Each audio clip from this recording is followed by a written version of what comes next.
Okay, moving on to part 2 of the removal of the serpentine belt.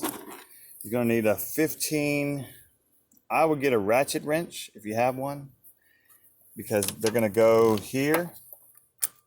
Take this off, and also this one here, okay? And also 3/8 ratchet with an extension and a 15 deep. And that's going to be for this bolt, this bolt, this bolt, and this one here. You're going to be able to get to it. Now the difference, watch these bolts, because the bolts in here are shorter than the bolts up here. So don't mix them up.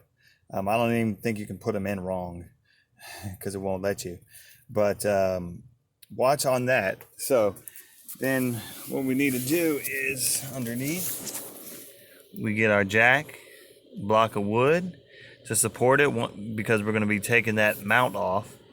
So at first, just put it up just a little bit of pressure until we get the bolts off.